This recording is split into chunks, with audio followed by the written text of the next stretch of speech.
when you want to be kind of a defense that forces turnovers, creates change plays, negative plays, things like that.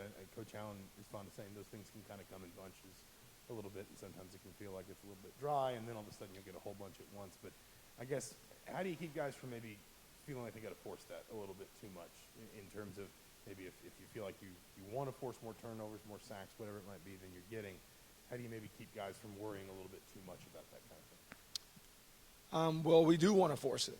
I mean, we do want to force the issue when it comes to takeaways and negative yardage plays.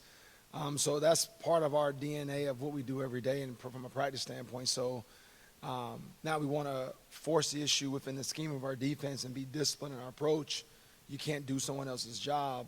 And I think a lot of times you look at the style of defense, as you match routes and things, when you play more vision, in certain situations you get takeaways like the takeaway in Penn State was a vision coverage. When you match routes, a lot of times everybody's covered a lot of times, and the quarterback has to scramble. So when you play defenses that mix both of those, it's a little bit, you're going to get some with the more vision.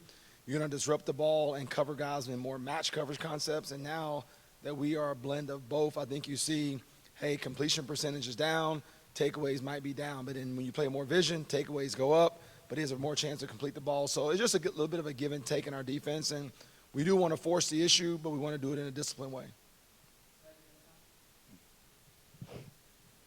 Yeah, Coach, when you look at Kenneth Walker, obviously we can see plays, but when Can you say that again? I can hear you. Michigan State's top running back, Kenneth Walker. Oh, yes, sir. Yeah, when you look at him as a coach, you see what makes him good. We can all see the run, but what is it that you see that makes him this productive?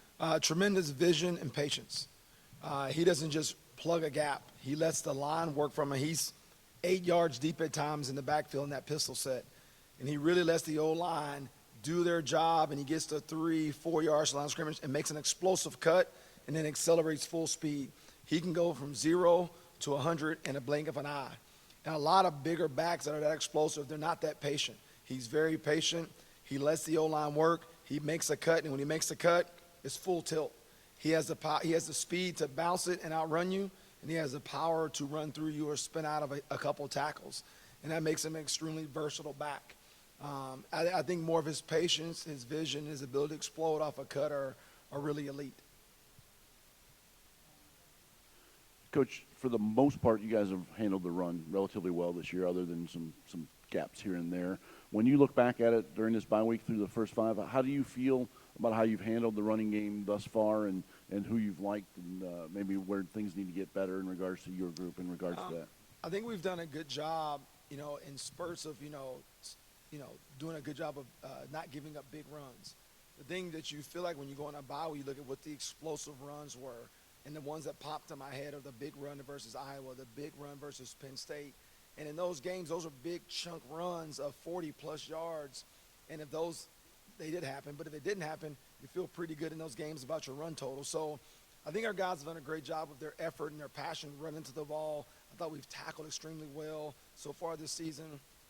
I think we can't give up the explosive or what I call sometimes catastrophic runs. Make them earn it. Make them go 3, 4, 5. Don't give up 50 in one pop. That puts you in a disadvantage on defense. And so to me, I think we've done a decent job of the run, squeezing it, getting TFLs, guys running to the ball. But we can't give up explosive and catastrophic runs during games that gives the offense the advantage and puts them on the other side of the sticks. You've had some offensive struggles this year with this team.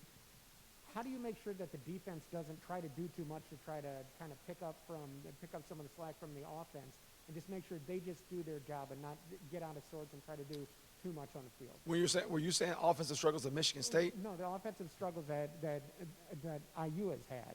How do you make sure that the defense, your guys, don't try to do too much and just play within themselves instead of trying to do too much and then lead to mistakes? Well, one, we got enough of our own issues to worry about. You know what I mean? So for me, it's more about we can focus and control what we control. This is a team deal, right? So it doesn't really matter to me what any other phase is doing personally, right? Our guys have to focus and do their job, control what they can control, and really be, have blinders on when it comes to that. One-track mind, right? Stop the run, limit explosive passes, create havoc, get the ball back for our offense, period. And so to us, I don't know if our guys worry about it or even think about it.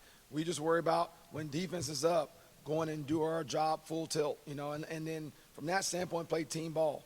We got to get the ball back and give it to our offense more so they can go be more effective. We got to steal possessions. We got to create takeaways.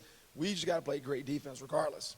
Some games we may can only give up 3. Some games we may give up 40. I don't know, but from a team standpoint, we got to do a great job of focusing on us. So we don't ever worry about it. We talk about it on the sidelines during games. If you want to watch a game, go buy a ticket and be a fan. Because when you're on the bench, you're focused on your job until they call your name to go on the field. We don't worry about what's going on in the game.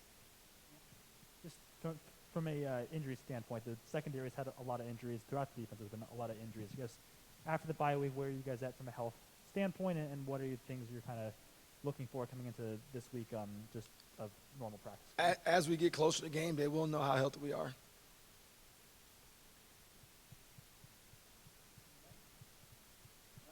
Appreciate it, guys. Have a good day.